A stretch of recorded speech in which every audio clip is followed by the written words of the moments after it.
So, we all kind of get that body language is important, right?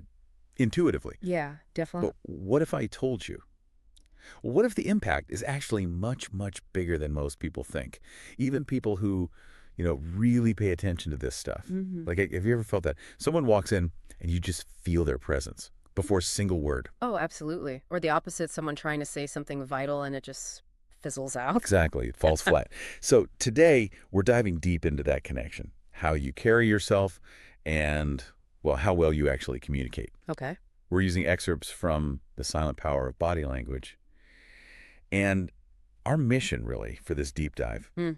it's about unpacking how getting these nonverbal cues right can totally shift how people see you. Right. And sometimes they don't even consciously know why they react differently. Precisely. And you know what's really fascinating right off the bat in this source? It's that huge claim, The percentage. yeah, that more than 70% of communication is nonverbal. 70%. Wow. Just stop and think about that for a second, what that actually means. It means the words are almost secondary. Kind of. It's like the tip of the iceberg analogy, right? The words are what you hear, but most of the message, the real weight, is under the surface. In the unspoken stuff. Exactly. Your facial expressions, tiny ones even. How you move your hands, your posture. How close you stand to someone. Yes. Even subtle things in your voice, the pitch shifts. It implies that if we're only listening with our ears, we're missing, well, most of it. That 70% figure is genuinely startling, isn't it? It really is. Makes you think, how many times things go wrong just because of that disconnect, misunderstandings, mischances. Totally. From your perspective reading this, what's like a really common way people shoot themselves in the foot with this? Undermining their own words without realizing. Well, it's often the subtle mismatches, you know? Like what?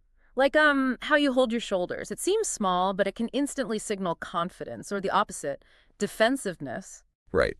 And that can just completely cancel out what you're saying. Exactly. If you're saying, yeah, I'm open to your ideas, but your arms are crossed super tight. Your body is screaming, no, I'm not. Precisely. And the body's message is usually the one people believe, consciously or not. Okay, yeah. And the source material promises that if you understand this, you can actually start to control it, take the reins, so to speak. That's a really powerful idea. Mm-hmm.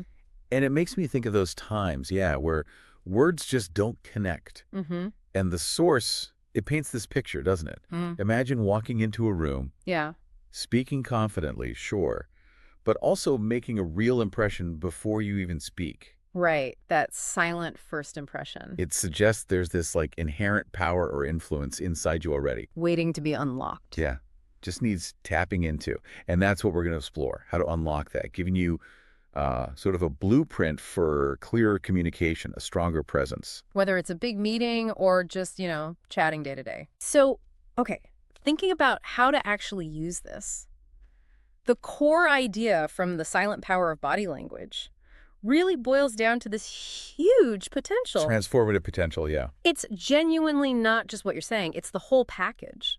How you say it with your entire being. Now, whole self. Right. And the source points to specific things you can work on, doesn't it? Like making deliberate eye contact. Posture comes up a lot. Posture, yeah. Your tone of voice, not just loud or soft, but the quality of it. Even how you use gestures. Intentional. Intentionally, yeah. These are the levers, the things that influence how people receive your message. These nonverbal signals often shout louder than words. And the source also talks about when they contradict each other. The nonverbal usually wins. Almost always. That's the really surprising, or maybe not so surprising part. Our bodies often betray our words when there's a conflict. Okay, yeah, that makes sense. And the great thing is, connecting this back to you, the listener, these ideas are super practical. Definitely not just theory. Right. Whether you're, say, prepping for a job interview, High stakes stuff. or you've got a presentation coming up and you really need it to land well, or honestly, even if you just want to feel a bit more confident, more connected in everyday chats, this stuff is like a guide. A toolkit, almost. Yeah, a toolkit.